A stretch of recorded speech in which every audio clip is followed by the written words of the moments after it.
plus sur la terre lorsque je considère tout ce que tu as fait. Je ne peux me taire, oui je... Bonjour peuple de Dieu, soyez une fois de plus les bienvenus dans la maison de notre Dieu. Nous bénissons le Seigneur pour sa grande fidélité, sa grâce, le privilège qu'il nous donne d'être vivants ce dimanche du mois de juin et d'être présents dans sa maison. Alléluia. Pour davantage bénéficier de ses grâces, de sa bonté, car il ne nous réunit jamais en vain. Alléluia. Nous n'allons pas oublier de saluer notre cher téléspectateur, bien-aimés, vous qui disposez votre temps précieux pour nous suivre nos vidéos sur notre chaîne Ultime Secours des Anges TV sur YouTube. Nous apprécions ce temps que vous disposez. Nous encourageons davantage dans le même élan parce que nous croyons que vous disposez ce temps à Dieu, n'est-ce pas? Et puisque c'est à Dieu que vous disposez ce temps, il va pleinement s'en servir dans l'accomplissement de ses desseins, son plan parfait dans chacune de vos vies. Je vous dis, bien aimé, que ce temps disposé n'est pas une perte, c'est plutôt un gain du temps, parce que c'est un temps disposé à Dieu, prêté à Dieu. Alléluia. Ce matin, par la grâce du Seigneur, nous voulons évoluer dans la méditation que nous avons introduite dimanche. Et le thème qui a poussé ou conduit notre méditation est une question, une interrogation de la part de Dieu s'adressant à chacun d'entre nous. Amen.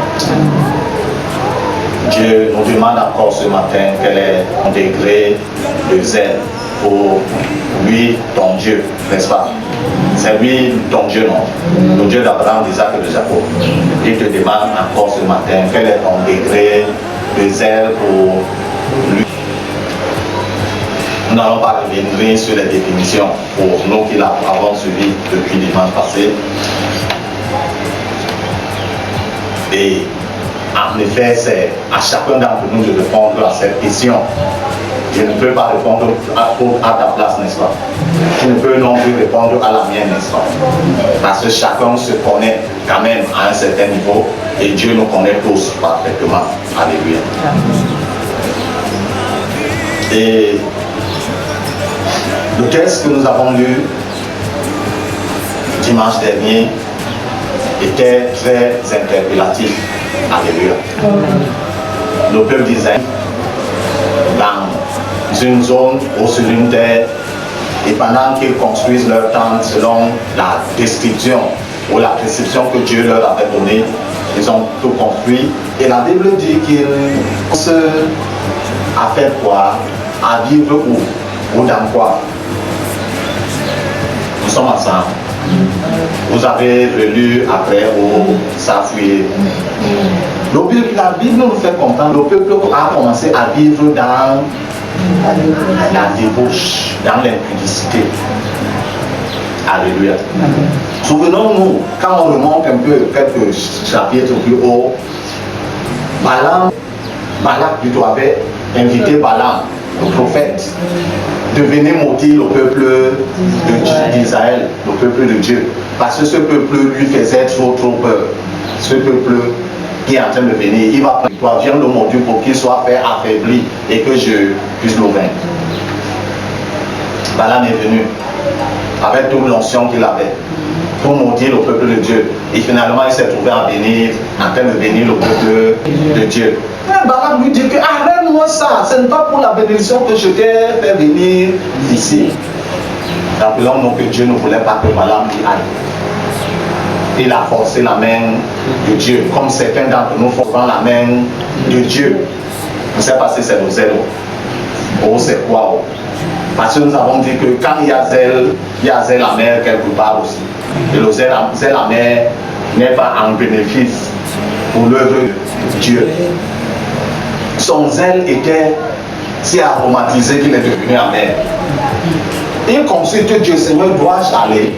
Dieu ne lui répond ni par la vision, ni par le rêve, ni rien du. Il tourne encore de ce côté. Seigneur,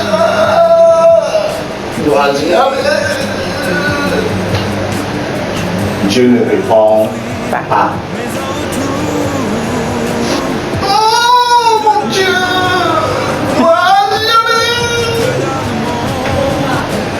Et Dieu lui avait demandé que les gens qui sont venus chez toi, ils sont venus pour toi, ils sortent de vous. Il dit qu'ils sont venus comme ceci et les a envoyés et il a dit ceci, il a dit ceci, il y a l'argent derrière. Alléluia. Quand il y a l'argent derrière, il y a intérêt, non? En fait, un cap, en fait, très très sérieux.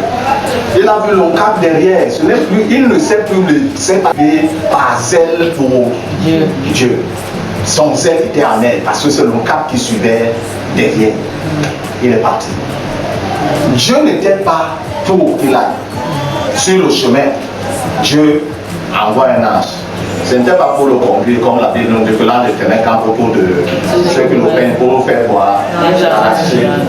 L'ange là était venu pour faire quoi? Pour tuer Balaam. L'ange se place ici. Quand l'ange il est en train de faire. Vite. Comme son rendez-vous, l'heure était en train de passer. Vite. Quand l'ange a vu l'ange, l'ange va pour toi. Il dit que, mais, tu sais pas, il faut. L'ange revient sur le chemin, l'ange se déplace pas un peu plus haut. Comme si l'ange était comme le cheval, ses galops devaient être des bons très. Il a attaqué. Va vite! Tu me ralentis, ma fille. Quand l'âne est en train de regarder devant, l'âne voit encore l'eau. L'ange avec l'épée, l'épée était sortie du fourreau. Quand l'épée est dans le fourreau, bon, c'est quand même un peu calme. Mais quand l'épée est hors du fourreau, ça veut dire que le sang doit couler. Là, immédiatement. Il voit encore l'ange avec l'épée. Il quitte du chemin. Alléluia. L'ange quitte du chemin. Encore. L'ange quitte, il part plus loin. L'endroit était alors très serré. Alléluia. L'endroit était très très serré. L'ange voit que si je ne peux ni aller à droite ni à gauche. Il fait quoi? Il s'appelle. Il fouette encore l'ange. Et Dieu ouvre la bouche de l'ange. Voici la troisième fois que depuis que tu me montres, depuis que tu es mon maître, est-ce que j'ai compris comme ça? Il répond lui-même que non. Mais pourquoi tu me fouettes alors? Jusqu'à 3 fois. Il dit que je te fouette 3 fois parce que tu es têtu. Tu ne veux pas m'amener là où je pars. Moi tu pars, celui qui est devant là. C'est là où les yeux du prophète font quoi? Le prophète dit quelque part que l'argent fait quoi? Quand on te donne trop d'argent, tu dis que le noir est comme le blanc. Le blanc est noir. On te dit signe ici que c'est l'autre qui a gagné. Tu fais quoi? Tu signes. Alors que tu sais en vérité que ce n'est pas lui qui a gagné. C'était là, il courait après l'argent. Et l'ange de lui dit que ton âme s'il t'a sauvé la vie. Parce que ton zèle là, ton trop de un zèle très débordant, très très débordant, mais amer. Il y a le genre d'amer que même la Nivakim, alléluia, même la Kiné. Le genre d'amer que quand, c'est quoi, le quoi? En fait, il y a le quoi, le quintellier. Quand tu ouvres même la bouteille, l'amertume fait quoi? Entre dans tes narines. C'est le jardin de zèle-là. Il était engagé, il était dévoué. Mais ce n'était pas pour la cause de Dieu. On l'avait invité. Alléluia. On l'avait invité pour montrer qui. Donc on dit qu'ils sont serviteurs, c'est pas de Dieu. Hein? Alléluia. Quand une femme va, oh voici la photo de l'homme qui a dit qu'il va m'épouser et l'homme là est marié. On prie pour chasser la femme de l'homme. Donc Marie, l'apôtre, mettre toi, Jacqueline, dans le foyer de Marie. Une autre fois, c'est Sylvie qui va sortir là-bas avec la même photo dans une autre assemblée donnée de cet homme nouvellement marié. Pour faire comment? Nous sommes ensemble, nous sommes en train de communiquer. On va sortir pour faire comment? Avec la même photo de cet homme, prenons le nom de Gustave. C'est un homme Gustave. Sylvie vient à la photo de Gustave pour chasser Jacqueline, non? Et ainsi de suite. C'est un serviteur de Dieu. Ils sont et pour la bénédiction et pour la malédiction. Parce qu'ils courent après quoi? Et leur zèle est devenu comment? Amen. J'ose croire que le tien n'est pas devenu amer. Amen. Alléluia. Amen. Pour que le tien ne devienne pas demain après demain. Amen. Alléluia. Amen. Il est parti, en fait, Dieu l'a confondu lui-même. Il a commencé à bénir le peuple d'Israël de l'Omonti. Et bien la fin, écoutez le conseil qu'il donne à Balaam. Pour réussir à vaincre ces gens-ci, il faut leur envoyer des prostituées, avoir des jeunes filles, comme les gens ont l'habitude de dire dehors canon. Quand tu la vois, ton cœur s'arrête d'abord, arrête de battre. Et c'est comme ça qu'il a envoyé Balaam a envoyé les jeunes filles dans le camp d'Israël. Souvenons-nous que c'était proche. Israël avait juste pris comme l'entrée de leur ville. Israël n'était pas encore dans leur ville. Et il l'envoie. Et les jeunes filles sont venues. Et la Bible nous dit que le peuple d'Israël a commencé à vivre dans le péché, dans l'impudicité, dans la fornication, dans la débauche. Et là maintenant, ce n'est pas Balaam, ce n'est pas Balak qui a envoyé ces gens de guerre pour tuer le peuple. Le feu de Dieu, le jugement de lui-même, Dieu est entré en scène pour commencer à... Et la mort a commencé à ramper dans le camp, à ramper dans le camp, à ramper. Et Dieu dit à Moïse, non, fais sortir les juges, ce que tu as établi là, les juges qui ont accepté que leur frère vive à la impudicité. Souvenons-nous qu'en ce temps-là, et dans les tentes, et les tentes étaient faites en pluie. Ce n'était pas les quatre murs comme ceci. Comme on construit là dehors et on met une ampoule rouge devant, non? Vous nous dites les choses dans la ville comme moi. Alléluia. Mais on met une ampoule rouge, les ampoules rouges dehors, non? Quand c'est rouge, c'est pour dire aux gens que c'est une chambre de... J'arrête. Nous sommes ensemble. Vous avez honte de quoi? Non, ce que nous sommes en train de n'est pas mauvais. Alléluia. Dieu, en fait, c'est quoi? Dieu passe par là pour décrier, pour dénoncer ces choses que les gens apprécient, mais qui sont contre Dieu. Ils ont installé dans leur temps les ampoules, même comme les ampoules n'existaient pas. Et voici la chambre de passe ici, en fait. Ils ont installé et les femmes étrangères sont entrées dans le camp, ont commencé. Et pendant que Moïse et Aaron et les membres du peuple sont dans les pleurs, cherchant auprès de Dieu la solution, comment nous allons sortir de cette situation-ci? On voit un homme d'Israël. Son nom était encore qui? C'est Cosby. Ou c'est Cosby Show, comme c'était à la télé. Il vient avec une madianite, dans la main, la main dans la main. La main dans, amen. Ils entrent dans sa chambre de passe. Pendant qu'ils sont couchés, oh c'était sur le matelas, oh c'était sur le lit, oh c'était sur quoi, oh, je ne... Dis avec moi l'oseille. Pas l'oseille la main. Le vrai zèle qui vient de l'Esprit de Dieu. Dans nos cœurs. Le finet. L'office du sacrificateur alors. Il a dit que cette chose-ci ne doit plus combler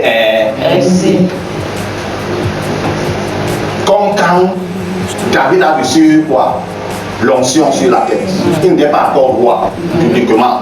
Il est parti donner la nourriture à ses grands qui étaient déjà enrôlés dans l'armée. Lui, il était petit, il n'avait pas encore l'âge pour rentrer dans l'armée. Il part lui donner. Et il entend là-bas quelqu'un qui parle. Donnez-moi quelqu'un. Donnez-moi quelqu'un qui vient me défier. S'il parvient à me défier, nous sommes vos esclaves. Qui? Donnez-moi. Et on lui dit que c'est depuis 40 jours. Un mois et poussière qui parle comme ça et personne n'a réagi. Il dit ce n'est pas possible. L'onction produit l'eau. Et ce zèle-là doit être canalisé par le caractère. Alléluia. Ou cette onction-là doit être canalisée par le caractère de Jésus-Christ en nous. L'onction de Jésus-Christ sur nous et en nous doit être canalisée par son caractère. C'est le caractère qui est, comment dire, le moteur de la chose. Si nous avons l'onction et nous n'avons pas le caractère, nous allons détruire. Donc comme ceux-là qui bénissent et qui maudissent en même temps. Or, celui qui est dont le caractère est forgé par le même Saint-Esprit qui donne l'onction, ce n'est pas deux esprits, c'est le même Saint-Esprit qui donne l'onction et qui formate une personne. David a dit ce n'est pas possible. Il a dit qu'il va prendre quoi? Relever le défi. David a-t-il relevé le défi? Bien aimés ensemble. Je vous ai dit l'autre jour que ce n'est pas ceux qui regardent là, ils vont regarder, c'est vrai. Mais nous suivons en direct. Nous sommes les premiers dessinateurs. Quand je parle, il faut me répondre aussi. C'est comme si je suis seul. Je parle comme si je pose mon sens dans la salle. Alléluia. Alors, David a relevé le défi. Voici Phinéas qui dit que non, ce n'est pas possible. Nous sommes en train de pleurer les morts à cause de l'impudicité. Et l'apôtre Paul a dit quoi aux Corinthiens? 1 Corinthiens chapitre 6, verset 12. Embrasser, manger l'impudicité. Il a dit quoi? C'est l'impudicité qui est en train de venir prendre quoi? Marathon. Lui, qu'on dise que tu es un homme, particulièrement, que tu es un homme, tu as peur des femmes. On dit ça. Parce que le corps, s'il n'a pas le frein. Même si tu es rempli du Saint, n'importe Samson était comment? Né du Saint-Esprit. Il avait le Saint-Esprit depuis le sein maternel. Il a grandi avec le Saint-Esprit. Il est mature avec le... Mais il avait quoi? Sa chair l'a conduit où? Et l'impudicité l'a rendu comment? Toi, tu as l'onction, cours avec l'impudicité. Mais tu vas te retrouver au village ici, nous voici Phinéas dire que nous sommes en train de pleurer de mort à cause de l'impudicité. Et Cosby, au chaud, au froid, je ne sais pas, il vient. La Bible dit que Phinéas, je ne sais pas où sa lance était. Phinéas a pris la lance. Il les a suivis. Et il les a trouvés, monsieur sur monsieur sur madame. Et il a fait quoi? Il a enfoncé la lance sur monsieur et ça a traversé sur madame. Et ils sont morts sur la place. La mort a fait quoi? C'est la mort qui se répandait dans le cancer. Arrêtez. Et Dieu dit quoi par la suite? À Moïse de dire à Phinéas ou à Phiné, dis-lui qu'à cause du zèle, parce qu'il a été animé de mon zèle pour arrêter ma colère, dis-lui que je traite une alliance perpétuelle avec lui à cause de ce qu'il a été animé de mon zèle. Dieu cherchait quelqu'un. Moïse, était trop absorbé de la situation. Il cherchait. Dieu a regardé dans la foule. Qui va se lever? Il y a des situations que si toi tu ne te lèves pas, toi, que je dis, Marguerite, Hein, pour cette situation-là, tant que ce soit Marguerite qui... Vous ne me répondez pas. Qui fait face quoi? Si Marguerite ne se lève pas, 100 000 ans vont passer. Quand on va passer, parce que Marguerite ne sait pas lever, Marguerite est en train de dire que c'est Hortense. C'est toujours Hortense qui donne la loi.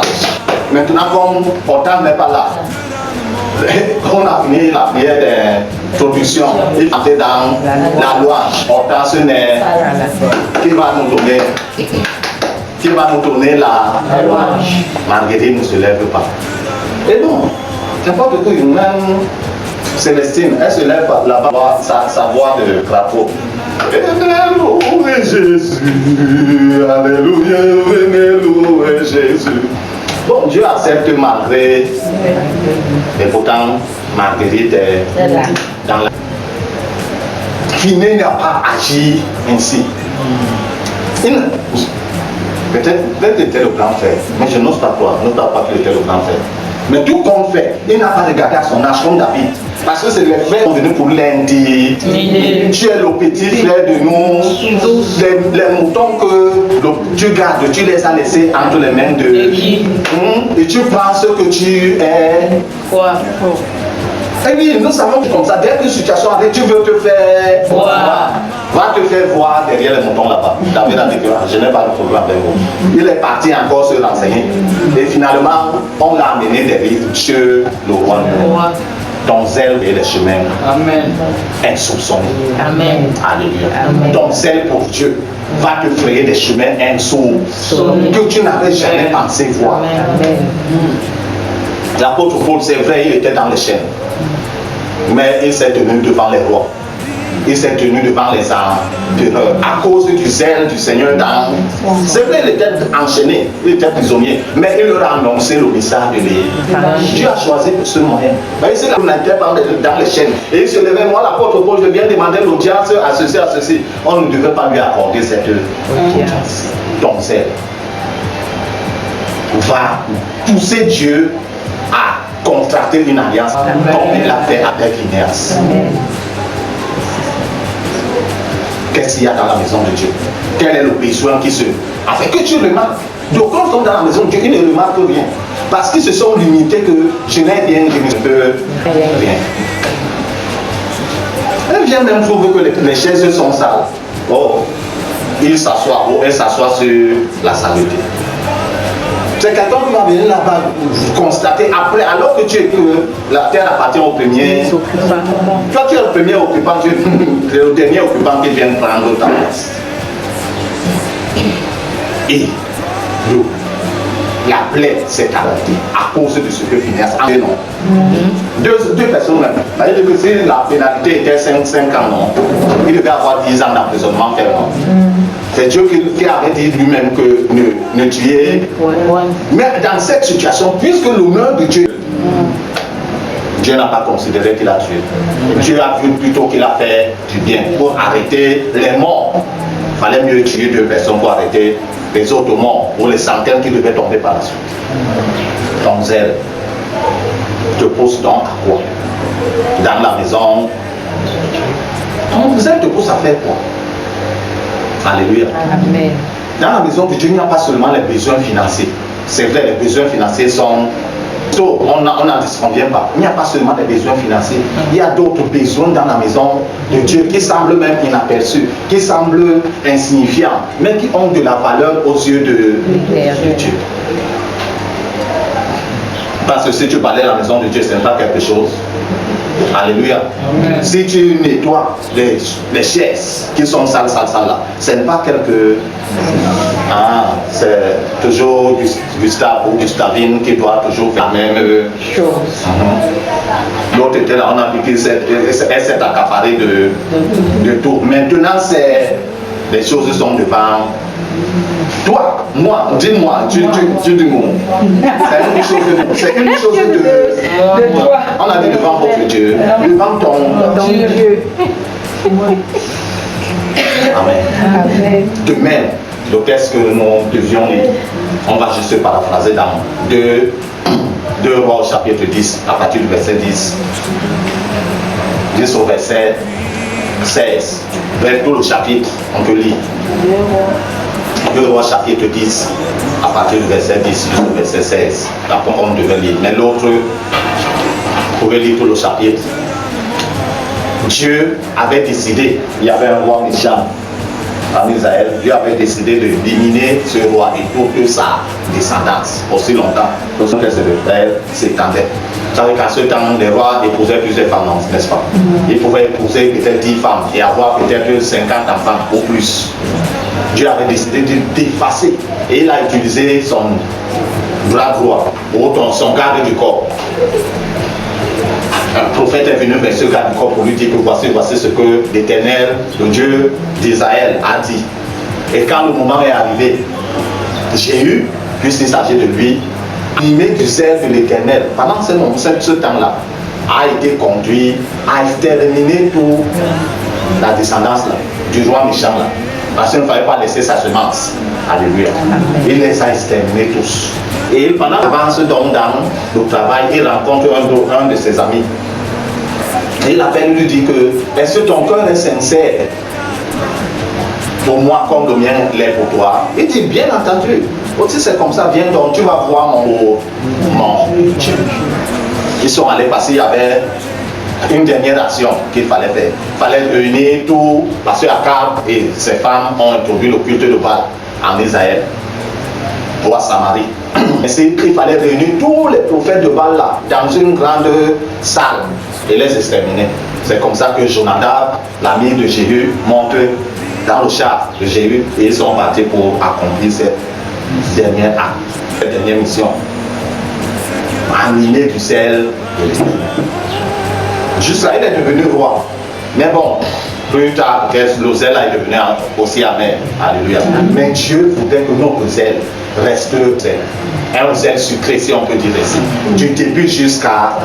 Et l'apôtre Paul disait que Dieu a gardé son dépôt. Ou le Seigneur Jésus a gardé son dépôt jusqu'à cette fin. On peut bien commencer, mais au milieu, on chute. On peut commencer vers la fin, on chute. Mais si on s'attache à Dieu, on s'y maintient, il est capable de garder notre dépôt jusqu'à la fin. Alléluia. C'est ce zèle-là que Dieu veut voir dans nous. Que le zèle, ton zèle pour Dieu, te pousse à de bonnes œuvres pour la maison de Dieu, pour la cause de Dieu. Alléluia. Amen. Ça te pousse à de bonnes œuvres.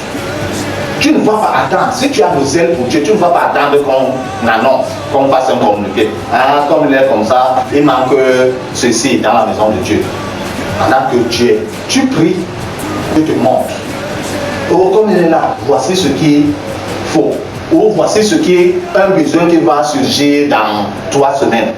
Tu es déjà comment préparé par rapport à cela. Si c'est financier, oh, Dieu va également pourvoir en tes mains pour quelquefois le zèle pour Dieu nous pousse à faire, poser des actions incognito.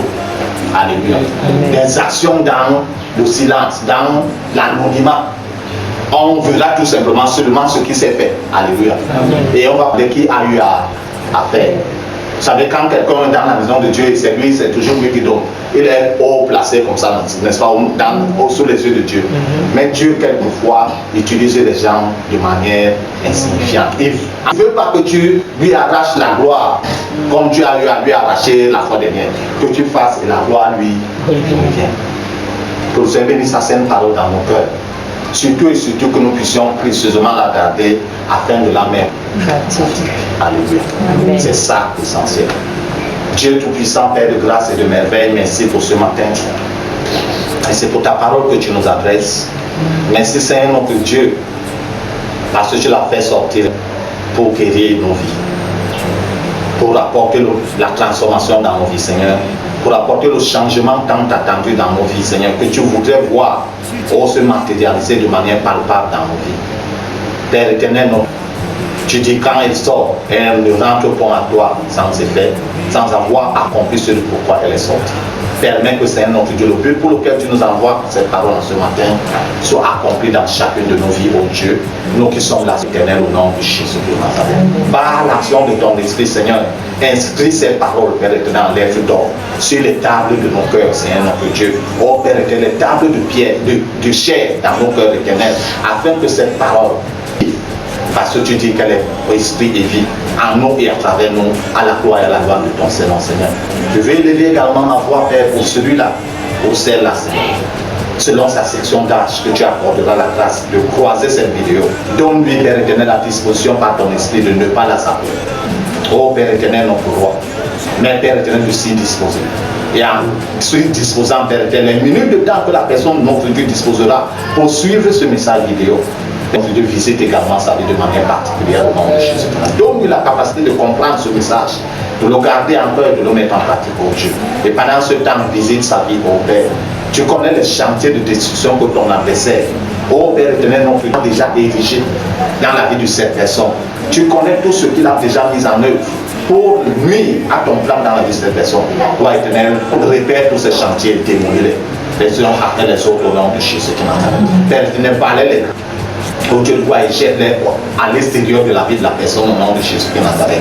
Seigneur, dans ta grande miséricorde et selon ta bonté, commence une œuvre de reconstruction dans la vie de cette personne au nom de Jésus qui Nazareth. Merci Seigneur parce que toi tu es plus que fidèle et éternel. Tu es Seigneur notre Dieu parfait et tu agis toujours selon tes perfections divines. À toi seul la gloire et la grandeur au nom de Jésus qui Nazareth. Amen. Je te donne tout ce que j'ai, ce que je suis est à toi. Je te donne ma vie, je te donne mon cœur.